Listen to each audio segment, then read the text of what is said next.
Marvel vs. Capcom 2. New Age of Heroes.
Four,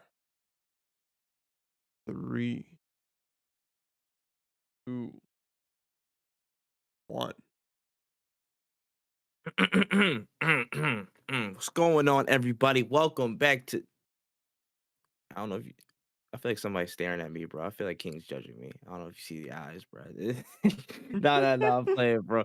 What's good, everybody? Welcome back to No Cooldown, episode 55. I am that man, Tripp, a very hungry man because I did not eat breakfast. I got to go to the dentist appointment this morning, but it's all good because I made it. I'm alive, and I'm gonna snack on some public chicken when I get off this podcast. So life is good. Life is good. Anyways, I'm here with my boy, you know what I'm saying, one of our podcast partners in crime, Bodega Baron in the building. WenEazy, what's going on, dog? What's up? What's up? How's everybody living? How's everybody feeling? Yeah, man. We, you know what I'm saying, we got one more stand-in for We got one more stand in for King in the building, bro. But yeah, he's gonna be back next week. No worries about that. Just a scheduling conflict, but it's all good. Speaking of conflict, there shouldn't be no conflict. We are rating this 5 stars though. This should be pretty easy. Go on Apple Podcast, Spotify, just search up No Cooldown, rate us 5 stars. Also available on Google Podcast, Stitcher Radio. Of course, we're available on Anchor, and the video version is available on Spotify as well. And the video version in full on youtube.com// no cooldown, man. Check us out there. Check out the socials at no cooldown pod, and you should find us. You know what I'm saying? With that being said, got a couple of stories here, a couple of big ones. You know what I'm saying? Some surprising news came out earlier, like in the week. It wasn't like a lot of news stories, but there was some hefty ones in there. But without further ado, you ready, dog? Born ready. King, blink if you're not ready. Okay, good. He's ready. All right, let's get into it. So we got 2 stories and a warm up before we get started here in full with these main stories. But to start off on a bit of a somber note, just wanted to send a rest in peace to James Kapastos, aka the father of the AMV on the internet, man. James created the first anime music video way back in 1982 with 2 VCRs hooked up to one system when he was 21 years old, and he grandfathered an entire wave of edits, cuts, and the birth, of a literal subvertical of content on the internet, something that's done to this day in mass. You know what I'm saying? Rest in peace to James, the grandfather, the godfather of the AMV. Your thoughts, man? It's really sad, man, because this is something that even to this day is still used. I see a lot of people have like raid notifications that are anime AMVs, and it's one of those things where it's like, damn, thank you for impacting a lot of people, because it's something you don't really think about when you see them. You're like, I wonder who was the first person to create this, and I'm happy that this person's name was known. And rest in peace, great Facts. creator. Facts. It's wild because, like, again, I didn't even know the origin until the story popped up, which is sad. I'm like, yo, and I love anime AMVs. Literally, one of the earliest things of me watching stuff on YouTube was anime AMVs. So it was like, it clicked in my head like, yo, I didn't even know it spanned back before the time of even YouTube. You know what I'm saying? I thought it was just a YouTube creation, a YouTube era thing, but spawned back way around there. Like, I forgot what the exact music video he like the music he put in there. It was like yeah, it was like All You Need Is Love and stuff over some really old shows. I was like, it's dope to see the lineage drive back that far. And it's like, to be real, without AMVs, I feel like there's 2 things I wouldn't have. I wouldn't have my music taste if it weren't for 2 things, especially in like the rock area and like what I'm saying, other stuff like Linkin Park and all stuff like that. I would have not known. I would have not known that side of my music taste and just me enjoying a lot of different content without wrestling and without AMVs. If that in the end Linkin Park thing with Dragon Ball did not pull up on the internet, I would have never known. The Bring Me to Life one too, I would have never known what those bands really were, and I would have never got tapped in the way I'm tapped in now if it wasn't for that, for that vertical of content. So, AMVs literally have like they've been a very big staple on a lot of parts of the internet, especially on I'd say the gaming side, and especially on just the anime side, of course, like literally. So again, rest in power, rest in peace to him. Like his legacy is literally living on. So it's at least dope that he getting the shine. You know what I'm saying? Getting the flowers. Just on his work and impact on the culture of anime music videos, just anime in general. So shout outs to that. Moving forward here. This was literally probably the wildest story I've ever seen come out of Twitch. I didn't know what to think of this. So this was dumb as hell, but an AI generated Seinfeld style comedian was put on Twitch, and he was just doing stand up routines. The AI was going through his usual bits, but eventually got banned after a comedy set that the AI did that included transphobic remarks. Like, it was out of the blue, like I don't know, like I don't know if you saw the clip, bro, but it was literally like joke, joke, joke, joke, immediate like nosedive. Just no, I was like, bro, what are you doing? What is you on? So bro, what's up with this AI, bro? What's going on? I think AI is really interesting because it kind of shows you the thing about AI is that it shows you a lot about like the way this machine learns from us, and the Mhm, fact that something can go from like regular jokes, regular Seinfeld haha, to something as dark as that and as like horrible as that, shows you like how like it's getting its information from us. Like that's at mhm, the end of the day, it didn't just come up with this out of nowhere. AI is meant to like read and learn and Learn. like generate things due to the things that it's been inputted. So it's really telling when this kind of thing happens. It should really be one of those conversations like, well, how did it get to this point where this machine that's learning all of a sudden is spewing this hate when it's not even designed to spew this hate. And it's something that like it's one of those times where you got to look inward like, man, maybe there's a deeper conversation that needs Mm. to be had here because there's no reason something that's designed to be like, hey, we want you to make a Seinfeld like there's no Seinfeld jokes that are like that. Like that what happened with this. It's not something that happens normally. So obviously Mm. the material was there for it to ingest and to be able to replicate. And that's something that we should really be looking into. Yeah, I ain't gonna lie. You gonna see that bum ass AI on stage with Elon Musk next, trying to get a raise out of people. Like, hey, Mm-hmm. it's here on some dumbass shit, man. But I'm just like, yo, AI, this is spooky. How like close it'll like just like learn patterns and stuff like that. It's not even like it. I think it's like a lot of times like not discerning good or bad. It's like information, and the AI doesn't know it. It's just saying, okay, what's the most popular term in this little like pocket here? What can I learn that a lot of people have said in this region or whatever? And it uses its learning process to just put that to the forefront because that's what's the most popular, known to buzz the most words or something like that. And it's crazy. I'm like, bro, y'all need to, look, the calls coming from inside the house, bro. I ain't gonna Yeah. lie. We gotta look at the people putting it in and the sources is getting it. I'm like, a lot of bullshit, bro. A lot of bullshit. But yeah, you gotta hold that band, bro. You're not coming back to the comedy cellar, bro. You're No, not coming sir. back. No, sir. Yeah, Sorry, robot. You're out of a job, yeah. I guess. Facts, bro. Yeah, somebody play that compilation of flipping burgers and stuff and put them in the packs of that at the McDonald's, bro. The In fact, AI. in double speed, What just what's so sad is that there is AI flipping burgers and oh, put it it is like this right art. now. Facts. Facts. You could have been producing for society, a positive contribution. Whatever, man. Whatever. All right. Moving on to the main stories. First and foremost, the never-ending gaming telenovela known as the Xbox Activision merger has had some new movement as UK's Competition and Markets Authority, aka the CMA, provisionally affirmed their stance that the deal could reduce competition in cloud and gaming markets, claiming that it could result in higher prices, fewer choices, or less innovation for the region. And in their preliminary report, the really interesting thing here was the CMA recommended some options to make this merger palatable. Gave us 4 options here.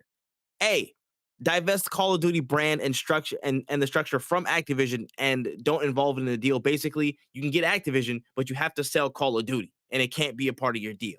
Option B, divest Activision entirely from the deal. That means Microsoft would only acquire Blizzard, Blizzard from that deal, and that means Activision and Call of Duty would not be involved in the deal for that option.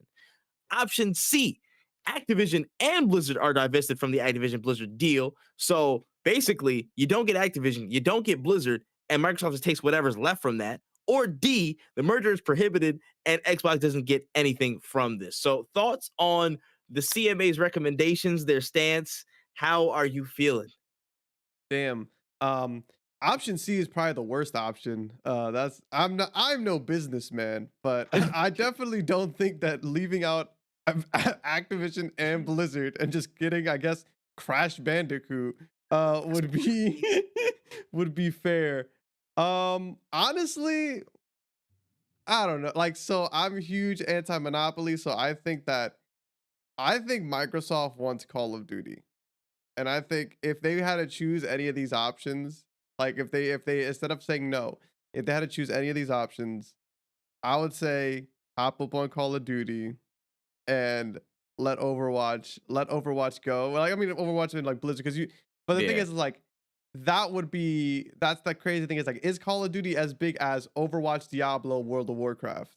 And that's Not the crazy thing. I'm like, Hearthstone they're too. so they're so pent up on COD. I'm like, yo, like all these options, COD is leaving in every Mhm. single option. There is no, oh, you can keep COD, but then Blizzard goes.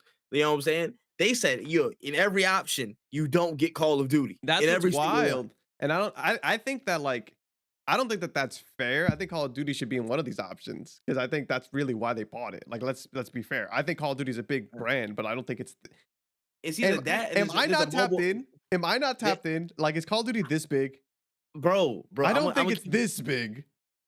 in terms of console gaming, it is. I In terms of guess. in terms of everything, I don't think so because I'm just I know we talked about it much, but I was sifting through and I was like, there's a segment of Activision that like it's like King or something like that, literally like a mobile division that's been really big, and I'm like, okay, that could be a big piece of, but it's barely been mentioned in my Mm-hmm. opinion. Like from what I'm seeing, like people from the CMA and stuff like that, they barely mention that mobile segment. There's everybody's pinned up Call of Duty, Call of Duty, Call of Duty. Like if that's the be all end all of this deal, I'm like, yo, when you look at it, I'm like, bro, like this is.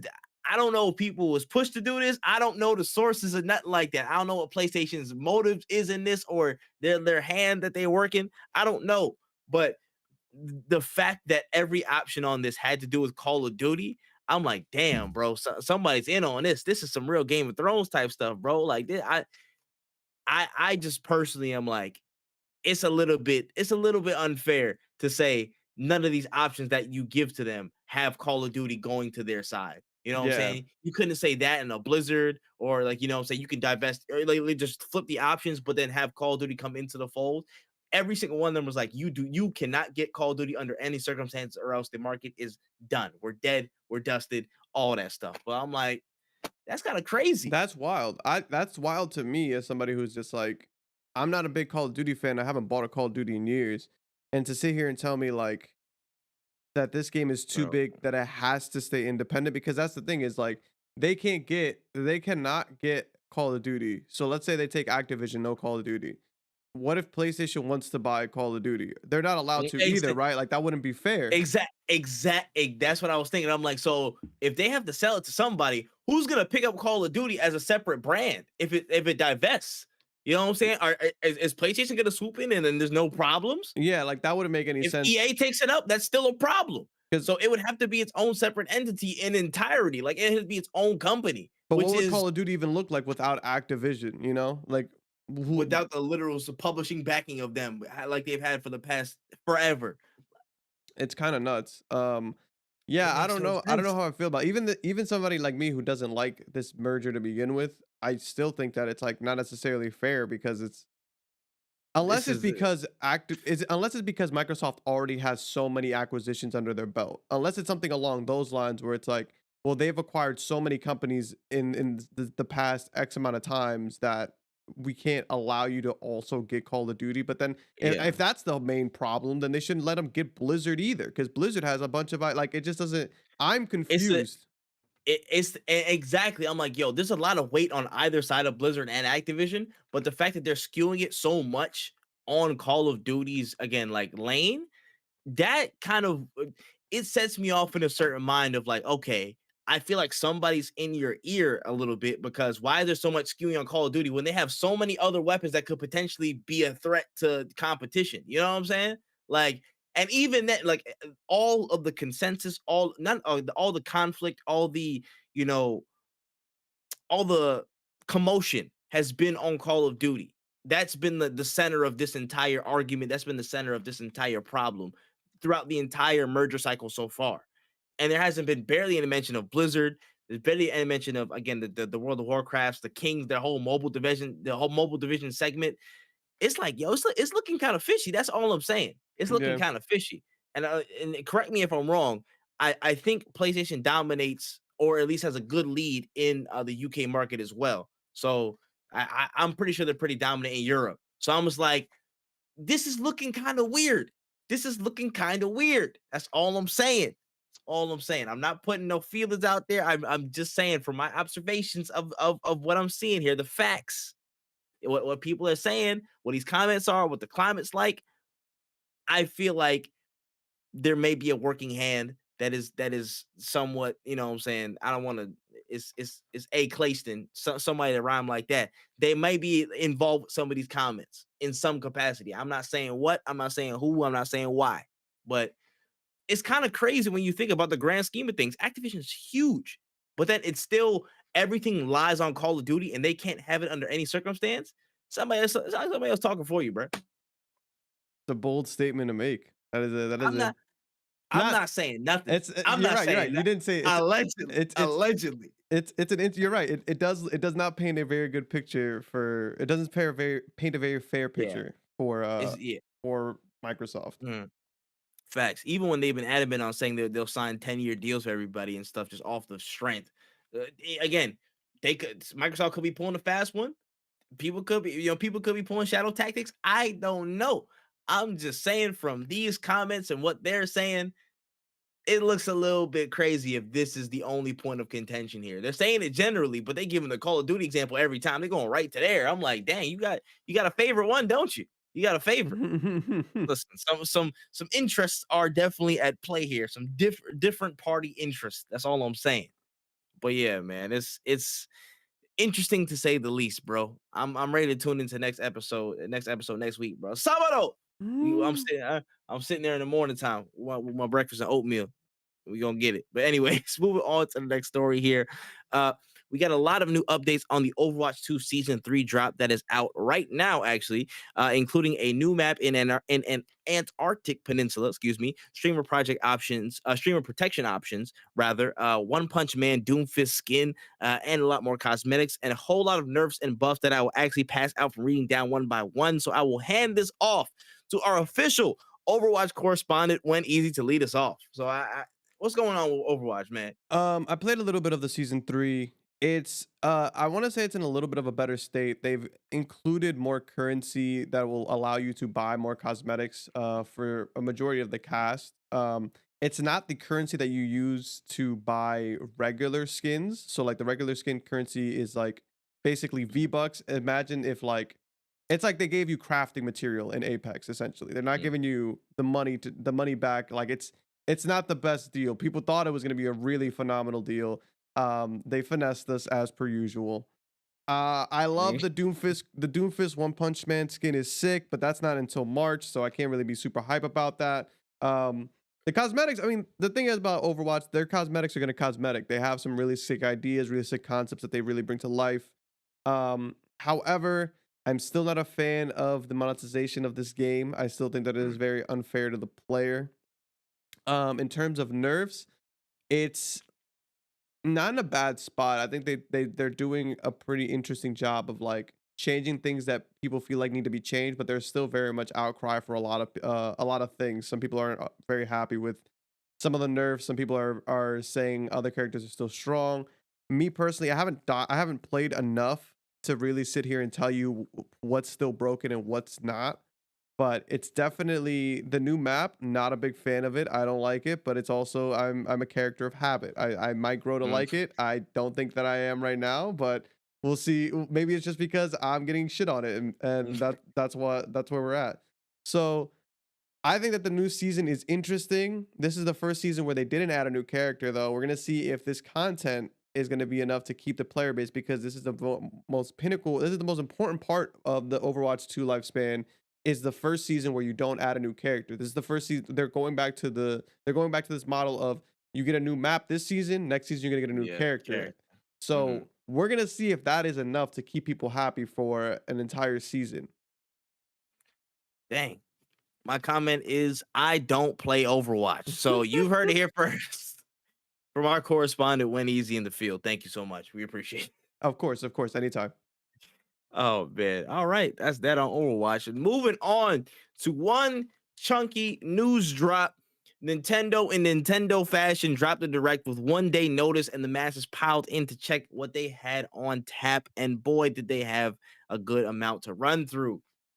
There was a whole heck of a lot, but just to run through some of the biggest moments on the event docket here, we had Pikmin 4, some gameplay and some news on that. Xenoblade Chronicles 3 expansion of story. Sama de Amigo had a new trailer for a new game. Dead Cells Return to Castlevania DLC. Deca Police, which is a brand new game that got unveiled. Splatoon 3 expansion pass DLC. Negus was nutting.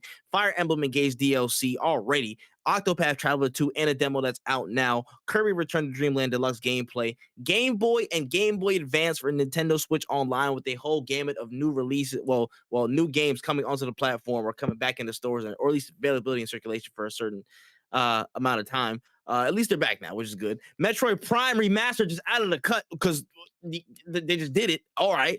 Mario Kart 8 Deluxe with Yoshi Island Course and Birdo Reveal. Tears of the Kingdom for $70, but damn, there was a lot of intrigue and interest behind that, and a whole lot more that went into it. So thoughts on the show, thoughts on the general flow of it, impact, and the presentation, all that stuff. Let's get into it. Um, the Pikmin reveal was very, very much needed. We heard that they announced Pikmin 4 and just showed us a picture. I was very Mm. concerned. Mostly because I drafted this game for our video game draft. I'm very happy with what I saw. It is definitely getting locked and loaded. That trade is not going anywhere. Mm. Um, the Dead Cells thing was pretty cool. We knew it was coming. We saw it at the Game Awards. It was an interesting look. Very excited to play that. I'm a huge fan of Dead Cells. Everything else was really solid. I love that the thing about the Nintendo Directs that I really love, and I wish more companies, and I think Xbox is taking a page from their book, is that when they announce certain things in a direct, a lot of the times, if there will either be a demo out already or there will be an entire game out the same day, and that's really what a lot of people want. I don't want to sit here and wait for 3 years for them to give me a trailer. Like, don't announce anything if it's not ready. Things like Metroid Prime Remastered, that was an amazing thing to announce the day of, just Boom. because if you would have made us wait, people would have been picking apart this trailer in their anticipation for this game, being like, oh, look at this. They didn't really add anything. Oh, blah, blah, blah, blah. Like, all the critics who are going to be tearing this apart are now going to be playing the game. Like, you have no time to criticize something you're not playing because you're able to play it for yourself. So we're going to get actual people talking about this, like, hey, this is cool. We're able to play Metroid Prime. Like, instead of being like, oh, let me set up this narrative for this game to fail on release, I'm actually going to be able to play the game.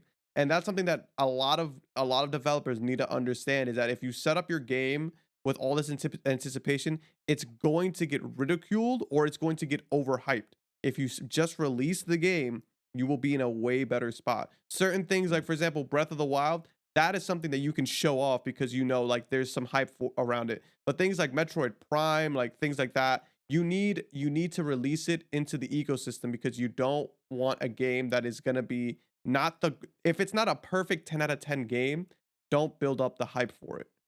Like, Mhm. let it just release it into the ecosystem and see how it does. As for like all the DLC and stuff, I'm playing Fire Emblem Engage right now. I'm not even like an hour in. They're already releasing DLC.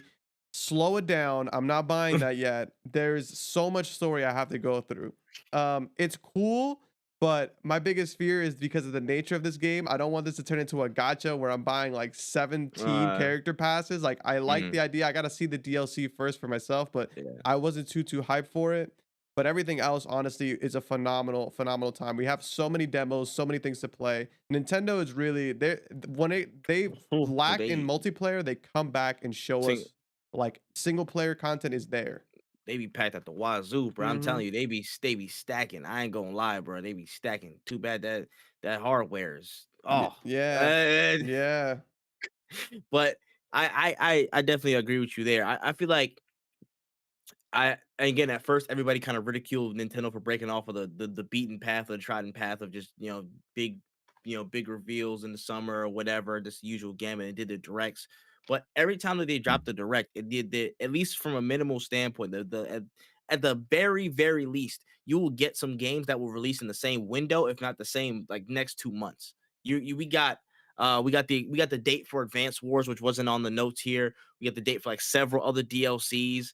Again, at least some windows. Breath of Wild got confirmed with more gameplay, so it's definitely coming.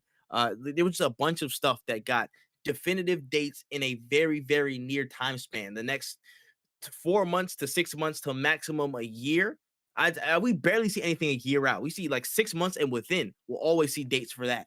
So we'll always get at least a couple of games that have stuff right there. A bunch of games, a wide variety of stuff. You can, there was something for everybody. There was that one fashion game where you like could like a pick and then steal their Hmm. whole fit, which is like, oh shit, you know what I'm saying? Not for me, but somebody would love that. So I'm like, it is what it is. Speaking on some of the major drops here, I think we saw you said Shulk was in that one too, right? It's like a future Shulk. Yeah, it Like, looked there's a like it grown up looked like Shulk in the in Shulk the um was in the was in the Xenoblade joint. yeah, it looked interesting. But it Did a also flame. kind of sucked because I thought that they were all separate stories. Now Mm. I gotta start from the Now you beginning. gotta connect. Yeah, now it's gotta connect. Now you gotta Yeah. go back. But again, Xenoblade always packed with some content. What's it called? Dead Cells. I need to go play through Dead Cells because this Castlevania DLC looks pretty dope. I actually want to, get the full range before I go back and look at that. Fire Emblem Engage always got some damn Fire Emblem. They cooking like crazy. I ain't gonna lie. if they keep it up like this with the content drops, we need to do a case study because this is how content should drop. You know what I'm saying? As soon as you got one drop, hit right the next, right back on with another one. That's cool. Shout out to all these games that came through. Game Boy and the Game Boy Advance emulator, basically for Nintendo Switch Online. Cool, so cool, so cool. I'm happy that's there because there's sometimes like the availability of classic games are a big gripe that a lot of us have with Nintendo. So the fact that they have it, it makes it very tempting for me to buy that expansion pass thing for Nintendo Switch Online. I might have to, have some conversation with the folks. Say, hey, listen, we might need to chip in, put a little bit extra to get this together. You know what I'm saying? Because there was some good games on there. There was some really really good games No, on they there. I gotta were. run back down the list, but there was a shit ton, honestly, a good amount of like classics, bro. Oh my gosh, the Mario and Luigi one that was tag team, bro. I completely forget the name. Oh, it slipped my Mario and head. Luigi's Superstar Saga, I Super, yeah, believe. Superstar. Thank you. Superstar Saga was there. It was a bunch of stuff, but that is good.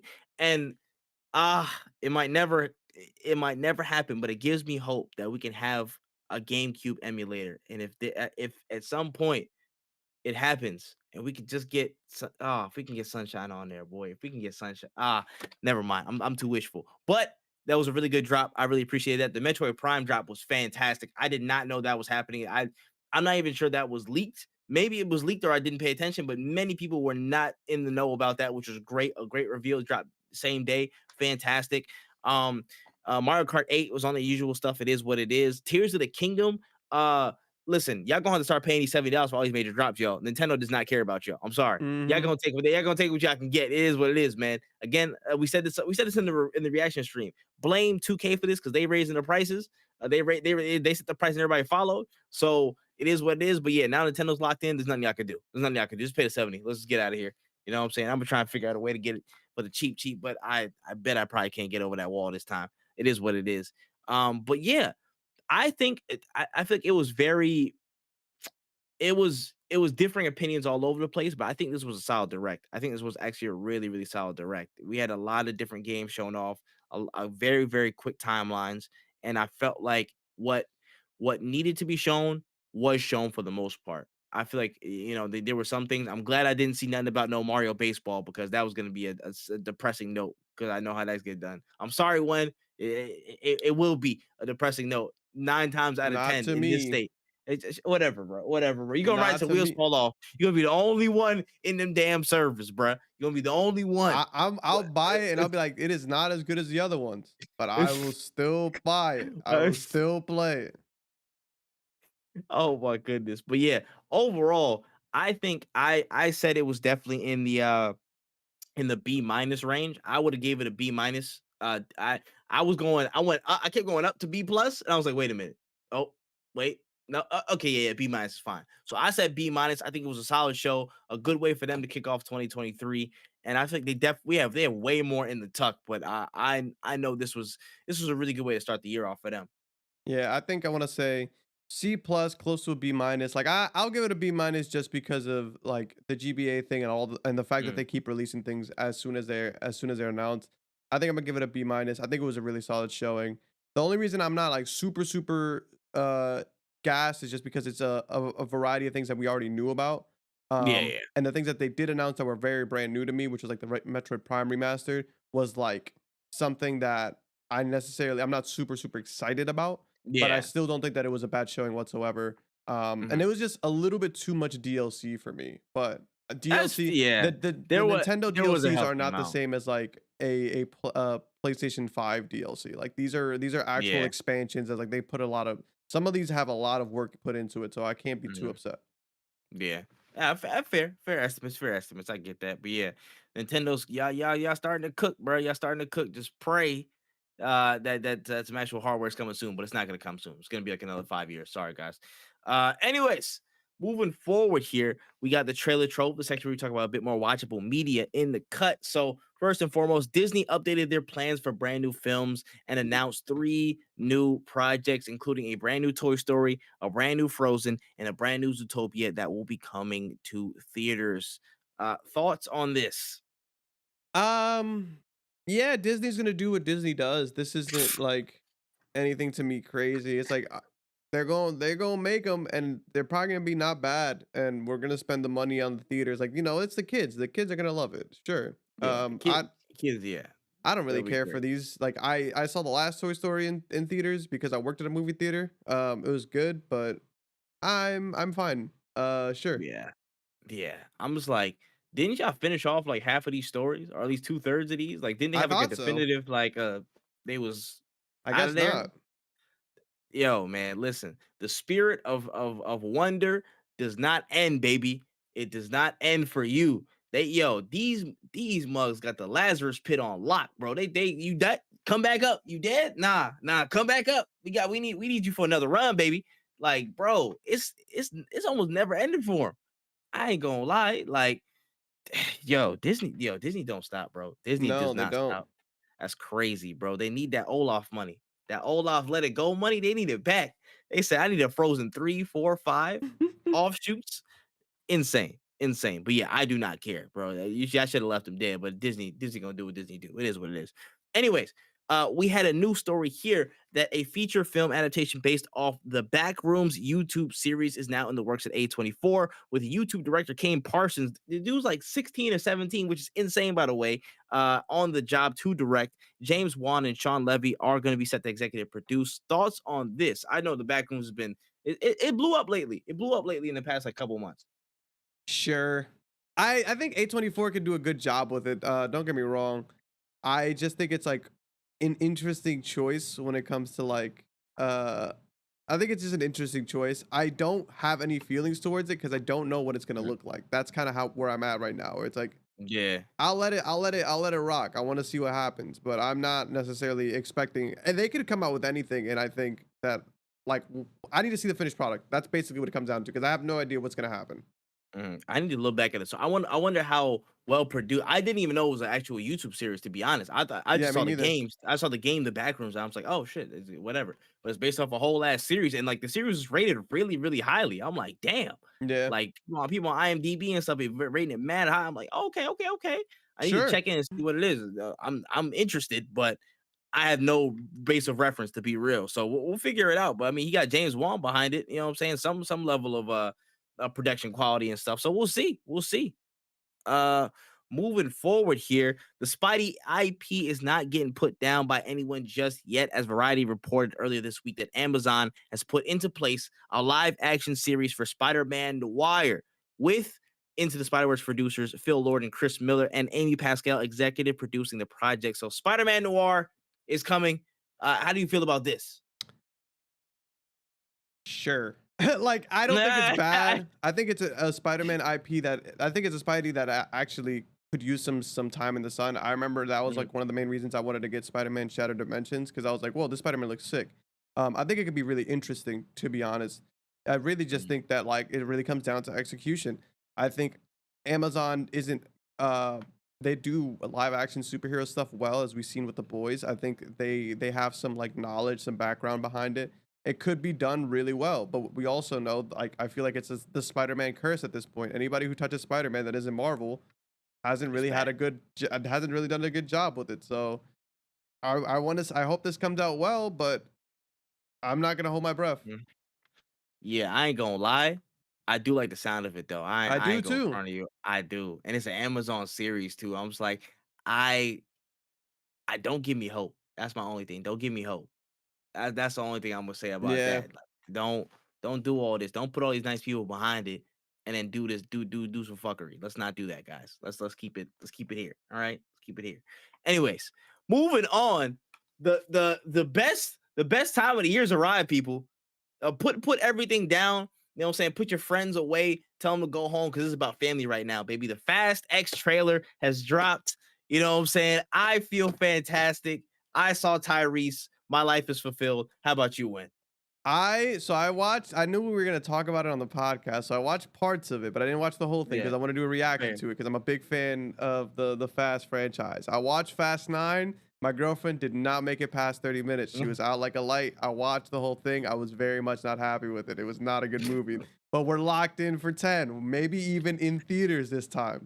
I'm Let's too go. invested. Like at this point, it's go big or bust. So I'm excited to see. I have no idea where we're gonna go with this.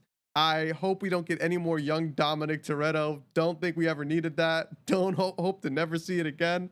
But fingers crossed, baby. We'll see what happens at the end of this enormously long saga. Star Wars wish Bro, it could have a bro, set of it could movies. never. It could It could never. never. It could never. It You could had 9 never. movies, we got 10. Hold that. Hold that And I'm main not gonna saga. lie to you, like on average, those Fast and the Furious movies, hey, I don't know. I don't know. I don't They know. made it to 5 all bangers. They Like, made it to 5.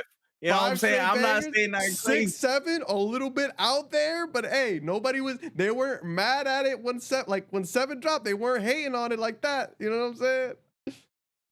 I don't know, man. I wanna tell It you, wasn't listen. no Palpatine, none of that. You know, it's always been Dominic Toretto. We knew where it was going. I'm just saying, man. One's been more consistent than the other. One's One got been pretty Tyrese. consistent. One got Tyrese and the other one don't. That's all I gotta say, to be real. Like, but I'm not gonna spoil it here for the people who haven't seen the trailer yet. But when you watch it, just when you think that, dang, bro, this is really gonna be like a really grounded, well, as grounded as they possibly can be, tale. Like, you know what I'm saying? Like, just the family's really gonna be on display here. It's gonna be a lot of different points of action, but we're really not gonna get out of the wild with this. And then towards the end of the trailer, you see the most ridiculous thing I've possibly ever seen. How strong is that car? That's all I'm gonna say. I was like, bro, we're getting, as soon as it pulls you in a little bit, get a little bit intimate, like, yo, nah, family, no, it pulls the most ridiculous stunt I've seen in a long time. And I'm just like, yep, we're in Fast and Furious. Yep, this is time. We're here, right? We're locked in. We're locked in. So as a matter of fact, all almost this night, well, I don't know. It's not do you want a character spoiled? It's not necessarily a character spoiled, but an actor's in there, which confirms something that I What knew. actor is in there? An actress is in there. An actress. Was it like was it the older white lady with like the hair? No. Okay. It was a younger white lady, but she also appears in another franchise, and I'm just like, well, that confirms it for me. Interesting. And now I definitely don't want to know, because now I'm really gonna be hyped, because now I'm gonna be plotting all this. I'm gonna have to watch this like literally right after this. I'm gonna have to do the reaction video, because That's fair. All I'm saying is I'm taking the Avengers in 6. Not the Avengers. What's it called? I'm taking the Dom Toretto family in 6. The Car Avengers. The Car Avengers in 6. Car Avengers in 6. That's just me. That's just me, though. This is crazy. All right. All right. Moving on to the last story of the trailer trove here. Not sure if you peeped this though. This was a random trailer that popped out midweek. I don't know how it even popped up on my timeline, but a new show is getting based. A new anime is coming out based on the manga. It's called Ranger Reject, and it literally just looks like Power Rangers with like an Invincible, The Boys type twist and tone, like super like balls to the wall type stuff in a Power Ranger format. Like, how did you see this? Did you see some of this? I did see a little bit of it. I think Panda put me onto this, or at least told me about this like story, and I am interested in it because I am a Power Rangers fan. So I am interested to seeing what it's gonna be like.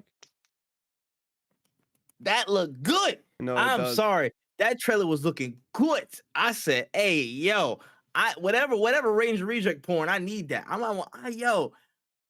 I didn't know I needed that concept in my life until just now. Or at least I forgot about it, because the Power Rangers reboot, whatever with the dude from Stranger Things, it was kind of good. It was there. Like the concept was there. It just wasn't, you know what I'm saying? It wasn't quality enough in my opinion. But the concept was there, just more adult, like some real like serious type ish behind it. This could be a banger. This could be a banger. This shot up my list. This is one of my most anticipated new animes. I don't care what anybody says, bro. Debate your mothers. This is one of my most anticipated new animes, and I can't wait till I see more of it. I might get a head start and read the manga. I'm gonna be honest with you, because I have to. This is a concept that I really like off the bat. I really like. I just hope there's everything behind it. It gets pushed. It gets supported. I want this to be really good. I really do. I'm sorry. I got hopes for this. I got hopes. But yeah, that's solid. Shout out to Ranger Reject. We gonna get it in. On to the last main stories of the show here. Call of Duty's back in the news yet again. this week, as rumors have circulated that this year will see a full annual premium release for the franchise on the alleged date of November 10th. Now, this is coming after many rumors from last year that Call of Duty would break its annual cycle last year and give Modern Warfare 2 more than 1 year as a flagship Call of Duty experience. So it seems like they're reverting to type and going back on a lot of reports that suggested they were going to take some more time with Call of Duty. So thoughts on the change, the shift? What happened? Money. I think they Mm. want more money. At the end of the day, I think that's ultimately what it came down to. They got into a boardroom meeting. And they're like, "Yo, could we? Do you guys want more money?" And they're like, "Yeah." So they're like, "All right, let's do more." Mm. Like I think that's really no need to really think outside the box here with these guys. Is it gonna hurt them in the long run? Yeah. Are the people still gonna buy the games? Yeah. It's Call of Duty, baby. Like Yeah. they're too big to fail. They're so big that you can't even buy them. Like that's what's Mm. crazy. You try to Right. buy them, and then Right. the world will not let you. They unite. Like the United Nations are Yeah. talking about Call of Duty right now. The automatic nerfs, bro. That shit is crazy. Oh, just the fail safes. But you know the funniest thing is, I was like, somebody on Twitter said this and was like, yo, what about Call of Duty's contract with PlayStation in general? It's like, okay, they have to drop like 10 annual CODs or something like that, or however many annual CODs until 2024 or 2025, whenever their contract is up. And they have to drop it there so so PlayStation gets priority. I'm like, so maybe they wanted to think about actually changing it, but couldn't because of the agreements that they had in place. Because I Mm, know what's it called? Bobby Kotick, that boy was trying to call up PlayStation to talk about strategies, and they wasn't picking up his phone call. He said they mm, wasn't picking up his call. So I'm like, I don't know if something's changed to where they have to stay in the pocket until stuff smooths over. But this right now, I feel like their hand, I feel like it might be forced. And also it's like there's a lot of factors to consider in this. yes. Is their hand forced in this? Is Modern Warfare 2 sustainable enough to, to last another year without people like losing their minds and tearing their hair out? Is Warzone 2 enough to carry it in case Modern Warfare 2 fails in content? Like there's a lot of fail safes and contingencies and other stuff that has to be considered from Activision's point of view and Call of Duty's point of view. And are people gonna withstand another game? If it's Sledgehammer, I don't know what we're gonna do, bro. Like what was the one before Modern Warfare 2? Was it Cold War or was it something else? I can't even remember. Before Modern No, Warfare 2 was was it Vanguard? no, wait, are you No, it talking wasn't Vanguard. before the new Yeah. Modern Warfare 2? Yes, before the new Modern That Warfare was 2. it was Vanguard. It was Vanguard. Damn. Yes. I was about to say, so if it's Treyarch, maybe there should be something okay. At least get from a gameplay standpoint, it should be better, relatively better. You know what I'm saying? Or at least on average. But even then, it's like how long is the train gonna go?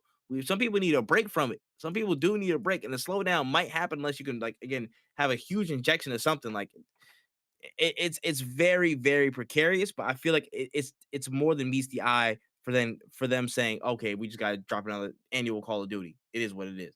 I feel like they're kind of stuck to the obligation of dropping one every year until that so PlayStation can benefit from the exclusivity agreement, and then that it is what it is. Whatever happens after. So it's tough. I'm not gonna be too interested to be real. I'm gonna keep it very minimal. I still have yet to buy Modern Warfare 2. I've just been like, I don't know what you want me to do at this point, bro. I'll maybe get it. I'm not trying Warzone. I'm not doing that. I might try that Modern Warfare 2. I might buy it on sale because I heard Dome coming back, and that's my favorite map of all time. So I'm like, maybe. That's a hard shrug. That's like you know what I'm saying? Like shoulder blades to my ears. I don't know. Call of Duty's in a weird spot right now, in my opinion. But uh just take a break. Just Yeah. go break. Take your ass to bed. That's all I want you to do. Just go rest for a little bit, please. Anyways, moving on. Tekken had a big breakdown stream and update wave this past weekend rather, as some new videos dropped, including the reintroduction of Nina Williams into new iterations, some new rage art showings from Martial Law and Jin, and a breakdown of the new mechanics in game, and confirmation of a closed test alpha as well. So, thoughts on the new look of Tekken, Nina, the update systems, and all the stuff like that? I'm interested to see where this game is going. It's going to be very different from 7. I Nina isn't a character that I play, so I wasn't super excited to see Nina back. I'm like, Mm. "Oh, cool. Cool, Nina's back." It still looks pretty damn cool, but the new systems made it seem like they're still very much going for a very aggressive play style. They're trying to increase aggression in the players. They want people to be more action oriented as opposed to like defensive. As a defensive player, it feels a little weird because like I like to wait for mistakes. I like to wait for impatience. But then of course with them being more aggressive, it opens that window up more for me because now people are going to be trying to like break your guard or people are going to be trying to do it certain attacks to try to get at you. So Mm, I'm not super upset with the way that it's going, but I'm still a little bit hesitant. I will still be playing the game regardless. mm. Regardless. The new meter system or the new like heat system or whatever you want to call Yeah, it. he yeah. Sure. I Yeah. like Tekken because it didn't have any bars. Like that was one of my favorite things about Tekken. Like I didn't have to worry about Mm, a meter or managing anything. I kind of mm. just bought, but I'm not against it because I play other games with meter. It's gonna be interesting. They're shaking up the formula a lot. I think I'm very excited, but we'll see, man. Because I don't know. If I get out here, if I'm out here getting just straight button mashed to death, I'm gonna be pretty upset. But I think it also that comes down to a straight skill issue. I think it's gonna be one of those things where it's like you just have to learn the new game, which is great because when fighting games get new systems, that mean all the people that were really good are now just really good. So Mhm. everybody who is good is gonna suck, and you get to learn with the people. So you're gonna have a lot more guides, you're gonna have a lot more people to play with. So it's gonna be a really healthy entry point into this fighting game. True. Very true. Very true. And I can say I have not gotten my ass whooped in Tekken 7 yet, so I cannot speak on this fully. I will be real here. I need to go get my ass whooped on Tekken 7 before this shit gets a release date. I'm gonna be real with you. You know what I'm saying? So we'll keep you posted on that. My slow journey from white belt to Tekken Master is coming soon. And I still need to pick a character. I forgot last time we were talking about you and Charles were recommending me a character. Uh, I honestly I always thought about martial law, but I don't know how people feel about we said martial you law. look like a I think you said martial law martial. player. Yeah. Yeah. Yeah. From a general just look standpoint, I've always liked martial law. Even when I like loosely play old Tekken, so like as a kid, but I never was good at any fighting games like that. So I gotta get into the meat and potatoes of it, man. I'm about to say we'll figure it out, man. We'll Yeah, figure it out. there's gonna be plenty of fighting games to play. I promise you that. Nah, dead ass, dead ass. This is gonna be that next 8 month window where just everything floods back. Like it's a fighting game renaissance is looking like stuff is really like hitting that Gonna be next good. stride. It's gonna be crazy. All right, moving on to the last story here. Deep breath, because Apex is in line for a big shift and change of pace in their experience ahead of season 16 Revelry with a lot of different changes, implementations, all this good stuff, including cross progression support that has been confirmed, but given no specific date. The map rotation changes of Broken Moon, World's Edge, and Stormpoint will be in for this season with a ranked 24-hour map rotation instead of a half season switch. A brand new gun in the Nemesis 4-burst energy rifle looks good. The sunsetting of the arenas mode and the introduction of team deathmatch, which is 6v6 round based mode to 30 kills with some mixed in elements of control and arenas, which drops mid round, choosing loadouts, all that stuff and like. The introduction of at least in Apex, a mixtape playlist that will include TDM, Control, Gun Run, and potentially other LTMs in the future. A couple of different mechanic updates for Seer and Bloodhound. Seer has a big nerf on the way with ultimate cooldowns significantly increased and duration shortened. Heartbeat sensors will now have a charge up time, and scans only appear in heartbeat pulses and will be audible to nearby enemies. Bloodhound has an ultimate rework. Now, the ultimate will no longer speed up the tactical charge, but will spawn white ravens around the map that you can interact with, and they'll fly in the direction of the closest enemy to them instead of a faster tac scan. And then we'll have the official switch up.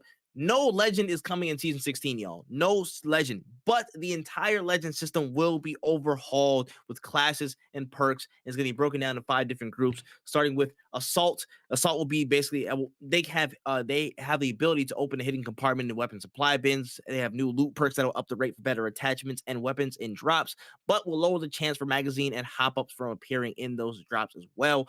Can also store extra ammo per inventory slot. And assault class will be broken down to Ash, Bangalore, Revenant, Fuse, and Mad Maggie. Next up, we have the skirmisher class, which can spot incoming care packages and see what's in them by staring at them for a few seconds as if they are, as if they're in the range, or if they've landed, just look in the direction of the enemy landing spot, and you can see if the revealed weapons have been taken by the enemy team. And you can ping map icons and in-world locations for your squad as well. And skirmishers will be Wraith, Falc, Octane, Horizon, Mirage, and Pathfinder. The Recon class can use survey beacons to reveal all enemy positions on a map for 30 seconds. Now, enemies in range of the beacon pulse will be alerted to the beacon's use, and those characters will be Bloodhound, Crypto, Seer, and Vantage for Recon. Controllers will use ring consoles, which are new interactables, to find the next ring location on the map, and those will be Caustic, Watson, Rampart, and Catalyst.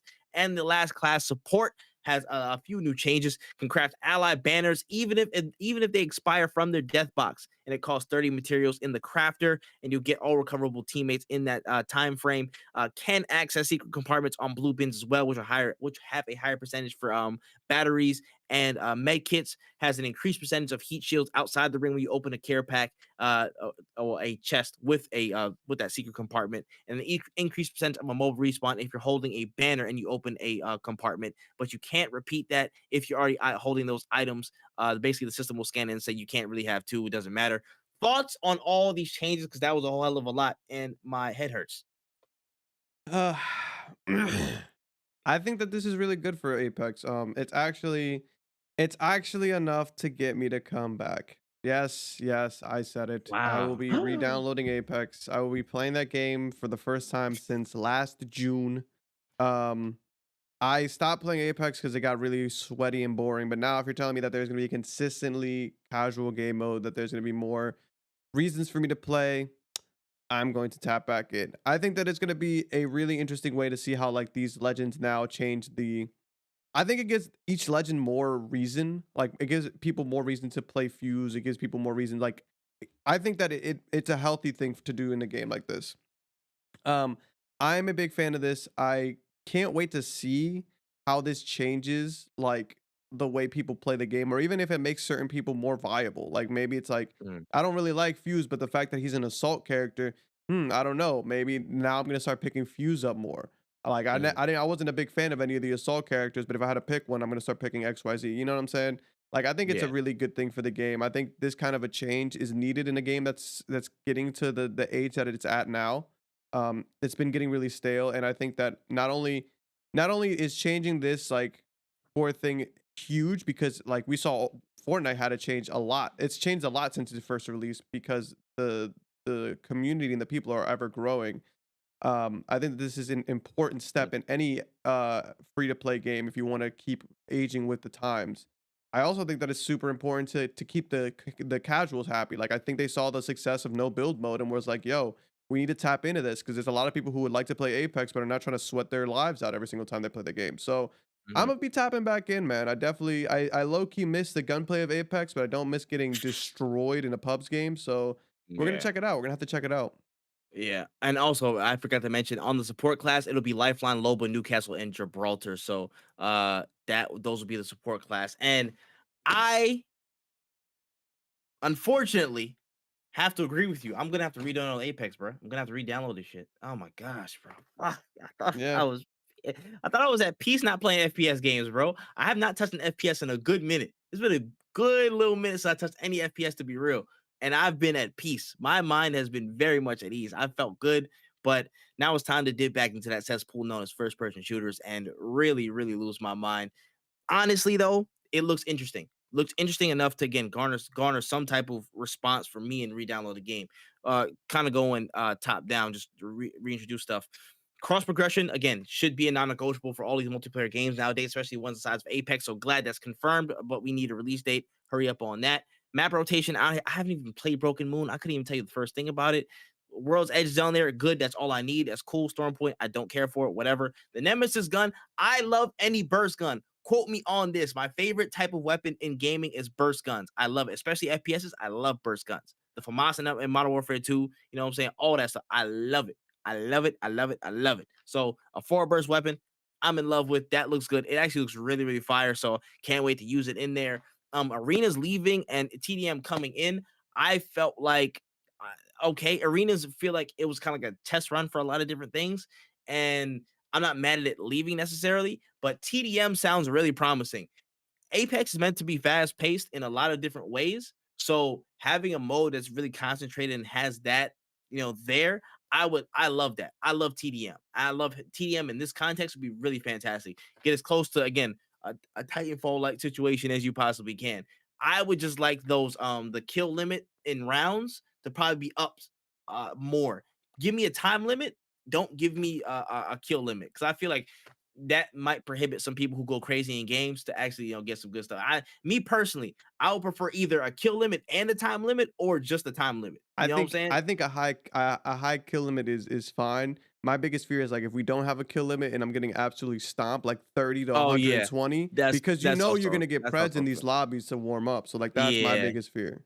that's also true. That's also true. So A maybe good both. balance. Yeah, a good balance. A good balance is all I ask for. At least like 30 kills is not a lot. Depending on the kill time and stuff like that and how aggressive people are, Yeah. that isn't a lot of room to work with. You know what I'm saying? Like max one person, a lobby leader would get like maybe half of the kills on a team. And that's still not like the hugest thing. You know what I'm saying? I need Yeah. to get my frame of mind back in like how control was and how people were getting kills off that. Like people were getting good scores. You know what I'm saying? Yeah. So there needs to be a balance with that little the kill ticker and what counts as winning a round, in my opinion. So that's good. Mixtape coming back in a respawn format is good. You know what I'm saying? Just make sure you lock as many LTMs. I wish there were permanent modes, but I understand. Whatever, do what you got to do. At least you have it in the mixtape. Just tweak the format of how often they appear. I think it was every 15 minutes in the patch notes. Maybe maybe maybe a little bit slower, maybe a little faster. We'll see. Maybe 15 is perfect. I don't know yet. We'll figure it out. That's cool. The mechanic changes. Bloodhound 1 second. Seer, I don't really care for, but that's tough for Seer players. I feel for you. Bloodhound 1 is ass. I don't like it. I'm sorry, Bloodhound is one of my favorite characters, and that sucks that you removed his tag charge to make it faster. The bro's supposed to be supercharged. What's Yeah. the point? He's supposed to be supercharged. Like, come on, man. That to me didn't really make much sense, but I'm seeing the rationale. I don't agree with it at all. I do not agree with that. I disagree heavily on this Bloodhound point, but I see that they're trying to really nerf and push back how often you can scan and the rate at which anybody can scan and get a feel for enemies on different parts of the map and locations. So I understand. That's why they did that big seer buff or seer nerf just to kind of like make sure people can't really see people through walls and stuff and get the scans. I get it. I don't agree with Bloodhound's one. I feel like you could have left him alone, me being selfish, but it is what it is. That's fine. And then the new class system, I think is really good. I think this is a really, really good change because it provides a lot more choice in what people do. Whenever a new character is introduced, you'll see even in ALGS, you'll see a few characters always get picked. Like they'll be the majority of that. And I Yeah. feel like you'll have everybody has their basic kits now, but I feel like these classes enable a lot more variety in how people play because you can choose an assault or recon and support, but now you have no ring information. You barely have any ring information as it is to get ahead of the game or maybe rotate early. You know what I'm saying? Or you don't have something that could be a skirmisher. A lot of care package. If you're hunting people with care package teams, you're looking for a Kraber. You know what I'm saying? Everybody wants a Kraber. You can't really get the information from that unless you're shot by one. That's the only time you'll figure it out. You know what I Yeah. mean? So the fact that it's much more of a chess game now in what you pick and how you operate in games with these different classes, I really, really, really do like it. You're gonna see a lot more variety, in my opinion, and a lot more of variance in gameplay, which is good. Again, people are especially depending on where some of these like interactables are placed, like the ring consoles, the survey beacons, weapon supply bins, a lot where they're placed too. I feel like will create a lot more variance in how people play, which is great. I think the more difference you can put in people's gameplay, the better. And I feel like this is a really big step towards that. So when you have new legends coming in that have different abilities, they'll fall within these brackets and still be viable, even if they aren't like the most impactful. Like again, like you said, I see people playing Fuse because he has that ability to have it. I feel like there's more room to play Fuse now because of those added skills. Yeah. There's a lot more room to play, maybe a Lifeline again. Lifeline might get some love again because of how she's getting addressed and how she's put to support class. There's there's a lot more wiggle room to basically figure out what you want, figure out what you're good at, and diversify a little bit, man. I know me. When I saw this, my personal thing was, okay, I need to pick one character in every class that I'm good at. I need to pick one character in every one so I can be flexible to what my team needs. If Yep. we're moving this and doing that, and like if it's a private lobby or whatever, so to speak, and you need to switch up your strategy, cool. I got one of each. I can figure out what's going on from this, and I have a specific set. Or if somebody's good with another one, I can choose another one. Like it's the spice of life, man. The spice of life. And this sounds really, really good. I am very eager to see what happens. I am not excited for my mental, but I'm excited for my heart because I do want Apex to be in a really good spot. And this could be a really big turning point for them. So I'm interested. I'm interested. Same, same. I think it's gonna be a really interesting season for Apex. It's gonna be one deciding one for sure. A really big turning point one. But yeah, man, that's all I got on these show notes today. It was a pretty quick one. I can't even front on you, but it is what it is. Anything that you might have missed from the week? Not that I can think of. I feel like it's just been a very light news week, and I think it's mostly due to the fact that we're kind of in a like the middle. I want to say the middle of the first quarter. We're not really Mhm. gonna see a lot more news until I want to say March is when things are gonna start picking up a little bit more. Yeah. All we're getting for the rest of the year this month is just games. Yeah, a lot Yeah, of games is dropping. Atomic Heart's coming. Um, a bunch of these joints. I'm forgetting off the top of my head, but yeah, like again, Hi-Fi Rush came out, Metroid Prime Remastered came out. Doesn't really count as a new game, but still it's something. It, a lot of stuff is dropping in February. Not necessarily game announcements, but pure games yeah. is on the way. So that is what it is, bro. And you know what? I should give a Guinness World Record to somebody, bro, because King has not blinked not once the entire time we've been in this spot. He hasn't blinked. He just squinted at me, bro, judging me, and it's crazy. It got him to this point to judge me to break a world record and not blinking. That's insane. But anyways, closing closing notes for the show. When um, drink your water, and play your video games, and love everybody. Hey man, listen, I'm gonna take a swig of my damn water right now. Make sure you rate this podcast 5 stars, man, in the places that are usually there. Apple Podcast, Spotify, all the other good places. No Cooldown Pod on Instagram, no Cooldown Pod on Twitter as well. Go check us out there before we get a tweet limit and Elon just silences us forever. Uh, Make sure you go check out at Wotaku channel, all the Wen channels at WenEazy. You know what I'm saying? He's finally posting skits now. Fuck yes. So we can finally see some great skit content from WenEazy. Follow Kxngviii on all of his socials. Again, just check him out. He's doing a lot of dope stuff. So make sure you tap in with him. Tap in with me. ThatManTripp. I'm finally making videos again, guys. So you might see something from my personal channel. Cheers. I'm alive. So yeah, that's good. And yeah, listen, man. I can't wait to get to the rest of this year, bro. I need to play Hi-Fi Rush. So I'm going to end this episode here. This has been episode 55 of No Cooldown Podcast. We love you all, but we are out of there. And we're good. All right, you guys. All right. I think the next stream will probably be Friday. I was thinking about streaming tomorrow, but I don't think I will be because I'm gonna try to get a bunch of videos and stuff done. So appreciate you guys for kicking it with us. Next stream will be Monday. We're gonna see what we're gonna play on that stream. I'm thinking about doing something a little bit special, but we'll see how we feel after this Super Bowl. But Mm, other than I, that, I wish a very Eagles lost to you. nah, I think we're gonna be all right. Regardless, my city's gonna get torn to pieces, Yeah. so we'll see Yeah. how I feel on that Monday, Yeah. and what we'll do. But anyways, guys, appreciate you guys. Expect more news coming from us soon, and expect more content. Catch you guys next time.